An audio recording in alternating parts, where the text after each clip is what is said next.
जय हिंद दोस्तों, सैनिक समाचारों में आपका हार्दिक स्वागत है। सबसे पहले बात करते हैं रोज की तरह हेडलाइंस की। हेडलाइंस में बात करूंगा 4% डीए बढ़ा दिया, एहसान कर दिया। आपका मीडिया इस तरह प्रचार कर रहा है जैसे कि किसी कुबेर का खजाना केंद्रीय कर्मचारियों को दे दिया। इसके ऊपर एक लेख है, इसके बारे में बात करूंगा।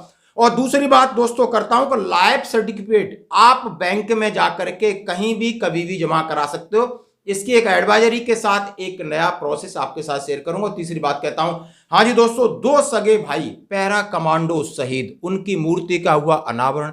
आप देख के सन्न रह जाओगे, दुखी हो जाओगे। दोनों सगे भाई, और वो भी जांबाज, यानी बिल्कुल पैरा कमांडोस, और उनकी मूर्ति का अनावरण हुआ। उसके बारे में आपको मैं वीडियो दिखाऊंगा। सबसे पहले मैं बात करता हूं जैसे कि डीए का 4% बढ़ाना और सरकारी मीडिया में उसका प्रचार प्रसार होना इस तरीके से होना है जैसे सरकार की को बहुत बड़ी उपलब्धि है या सरकार ने केंद्रीय कर्मचारियों के ऊपर एहसान किया है। और ये लेख लिखा है कैप्टन बालकराम शर्मा, और जो हैं कि वेटरन्स सैनिक कल्याण समिति के अध्यक्ष हैं। पत्रकारों से बात करते हुए उन्होंने कहा कि ये नेशनल मीडिया को बाकी कुछ नहीं दिखाई दे रहा कि दिल्ली में बहुत सारे लाखों की संख्या में रैली हो रही, जिसको ओपीएस को लेकर, ओल्ड पेंशन सिस्टम को लेकर। मोदी जी कह के जा रहा हूं, सुन लेना। बोलता हूं हम पूरे देश में 1 करोड़ हैं। वो इनको वीडियो दिखाई नहीं दे रहा है, ना ही सुनाई दे रहा है, ना कुछ समझ में आ रहा है। इसके ऊपर कोई लेख नहीं लिख रहे हैं, ना इसको दिखा रहे हैं। और दूसरी बात, जंतर मंतर से लगातार फरवरी से अब और फरवरी आने वाली है, इतने दिन से सेना के जवान लगातार संघर्ष कर रहे हैं, रैलियां कर रहे हैं। ये मीडिया को नहीं दिखाई दे रहा है। वन रैंक वन पेंशन को लेकर हो, ओपीएस को लेकर हो, पूरे देश में हलचल मची कि केंद्रीय कर्मचारी नाखुश हैं। और इनकी जो मांगे, आप उनकी मांगे सुनिए और विचार करिए या उनसे बात करिए। यहां तक नेशनल मीडिया बिल्कुल इसको भाव नहीं दे रहा है, जबकि उसका परम दायित्व है कि लोगों की समस्याएं ले जाकर सरकार के सामने रखना। लेकिन अब ये मीडिया सरकार की नीतियों का प्रचार प्रसार करके उनका एक, आप समझ सकते हो, स्पेशल एक एजेंसी बन गई है। जैसे कि 4% डीए, कभी 3% डीए का हंगामा करके रखा हुआ था। जैसे ही डीए का अनाउंसमेंट हुआ और तब से ढोल पीटे जा रही। बाकी इसको लोगों की समस्याओं के बारे में दिखाई नहीं दे रहा और नजरअंदाज कर रही। ये आरोप लगाया कि ये कोई कुबेर का खजाना नहीं। इस महंगाई के दौरान यदि आपने 4% बढ़ा दिया है तो आप उसको मार्केट से घसीट लोगे, खींच लोगे। महंगाई बढ़ा के, टैक्स बढ़ा के आप अपना बजट पूरा कर लोगे, ये सबको पता है दोस्तों। बढ़ते हैं अगली खबर की तरफ। जैसा कहा है कि लाइफ सर्टिफिकेट बैंक की जिम्मेदारी कहीं भी और कभी भी। हाँ जी दोस्तों, इसके साथ में एक एडवाइजरी है जो आपको साथ पढ़ के सुनाता हूं। पीसीडीए पेंशन ने भारतीय स्टेट बैंक से एपीआई इंटीग्रेशन कर लिया है।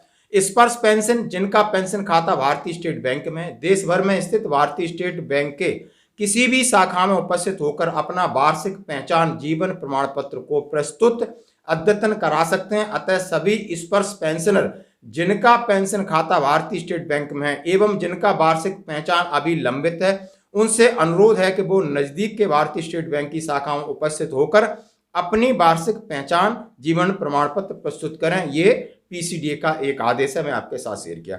अभी मैं बताता हूं, आज 16 तारीख का एक मामला था। एक सीनियर सिटीजन थे, 80 साल से ज्यादा, उनका मेरे पास कॉल आता है कि बैंक हमारा लाइफ सर्टिफिकेट नहीं ले रही है और मेरा अंगूठा भी काम नहीं कर रहा है, स्कैन नहीं किया जा रहा, फेस ऑथेंटिकेशन की कोई सुविधा नहीं, तो हम क्या करें। बैंक ने हमें वापस कर दिया। हमने बैंक से बात किया, उनको दोबारा पहुंचाने के बाद हमने किया, आप मैनेजर साहब से मिलिए कि मैं यहाँ बैठा हूँ और मेरा लाइफ सर्टिफिकेट इस महीने अक्टूबर में ड्यू है और आपका काम है किसी भी तरीके से करिए। तो उनका फिर मैनुअल लाइफ सर्टिफिकेट भराया गया, अंगूठा लगाया गया और उसको एपीआई इंटीग्रेशन डिजिटल में कन्वर्ट करके भेजा गया और वहां से कंफर्म का मैसेज आ गया। वो मैं आपके साथ शेयर कर रहा हूं दोनों।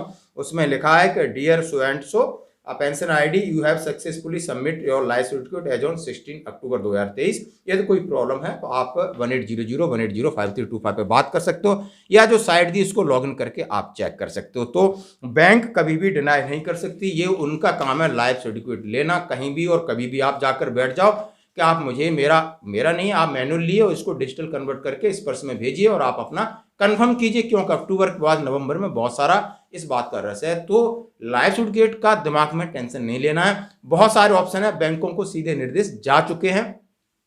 फेस ऑथेंटिकेशन के लिए भी बैंक की जिम्मेदारी है। यदि जो बंदा बीमार है उसके घर पे जाकर करने का भी आदेश दिया गया है। जैसे कि इसका प्रचार प्रसार और इसकी अवेयरनेस कैंपेन चल रहा है तो आपको इसको टेंशन लेने की जरूरत नहीं। आप जाके बैंक मैनेजर से मिलिए, किसी कर्मचारी से नहीं, वो तो फिर आप समझते ही हो फौजी सुन के ऐसे ही टरका देंगे। बढ़ते हैं अगली खबर की तरफ।